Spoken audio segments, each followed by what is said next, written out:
In this video, I'm going to be discussing a specific example on how to optimize a cylinder. So in this example, we're in charge of designing a 12-ounce soda can. It's going to be in the shape of a right circular cylinder. And we want to come up with dimensions that use the least amount of material. And we're going to say that 12 ounces of liquid is approximately 354 cubic centimeters. So we'll convert ounces to cubic centimeters, and that'll help us do our math here. So to optimize a cylinder, we need to think about two different formulas. We need to think about the volume of a cylinder, or the space inside, and then we need to think about the surface area, or the material that's going to enclose that volume. The surface area of a cylinder is adding the circle area on top and bottom, as well as the rectangle that wraps around that circle. So the area of a circle is pi r squared, and there's two of them. There's one on top and bottom. So the area of two circles is 2 pi r squared. The area of this rectangle that's being wrapped around the cylinder is length times width. But in order to get that length, it's really the circumference of the circle, because this rectangle is wrapping around the circle. So the length of the rectangle is the circumference of the circle. So 2 pi r is the circumference, or the length of the rectangle. And then the width is just the height of the cylinder. That would be the height of the rectangle. So the length times width turns into 2 pi r times h. So there's our surface area, or amount of material that we need to create this can. The volume of a cylinder is the area of the circle times the height, or the base area times the height. So pi r squared is the area of the circle times the height, gives us the volume. So since we want to minimize the material that we're using, we are going to differentiate and find a minimum of the surface area formula.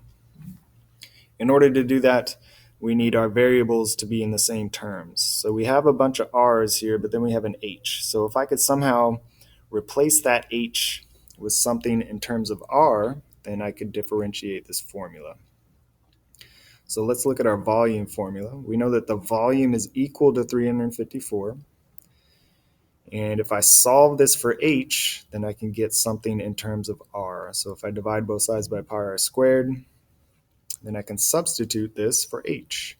So plug 354 divided by pi r squared in replacing h there. Now I have my formula all in terms of r. I could simplify before I differentiate. So I have pi divided by pi, that's going to cancel my pi's there.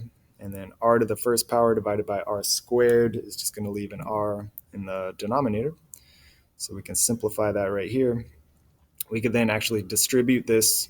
2 times 354 is 708, and bring that r up to the numerator position with a negative exponent. And now we don't have any fractions to deal with. So now we can differentiate just using our power rule. 2 pi is a constant, so we're just going to differentiate r squared. So 2 pi times 2 is 4 pi. R is what's left over.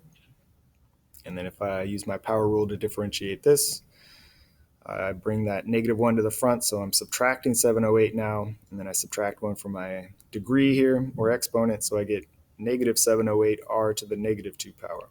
So there's my derivative. Minimums and maximums happen at zeros of derivatives. So if I set this equal to 0, I can find the minimum. I could factor out a 4r from both of these terms. So one of my zeros happens right here with a value of 0. But we don't want a radius of 0, because then that wouldn't give us a can to work with, so we're going to ignore that solution. And then one more 0 is going to happen inside these parentheses. So if I could set that equal to 0 and solve, then I can get this solution. It's the cube root of the quotient 177 divided by pi. And that is a decimal that's approximately 3.834. So to do that, we're setting this equal to 0, we're subtracting pi, we're dividing by negative 177, and then we're reciprocating, is that even a word? flipping both sides of the equation and then cube rooting both sides. So play around with that, see if you can get that. So this is the dimension that we want for our radius.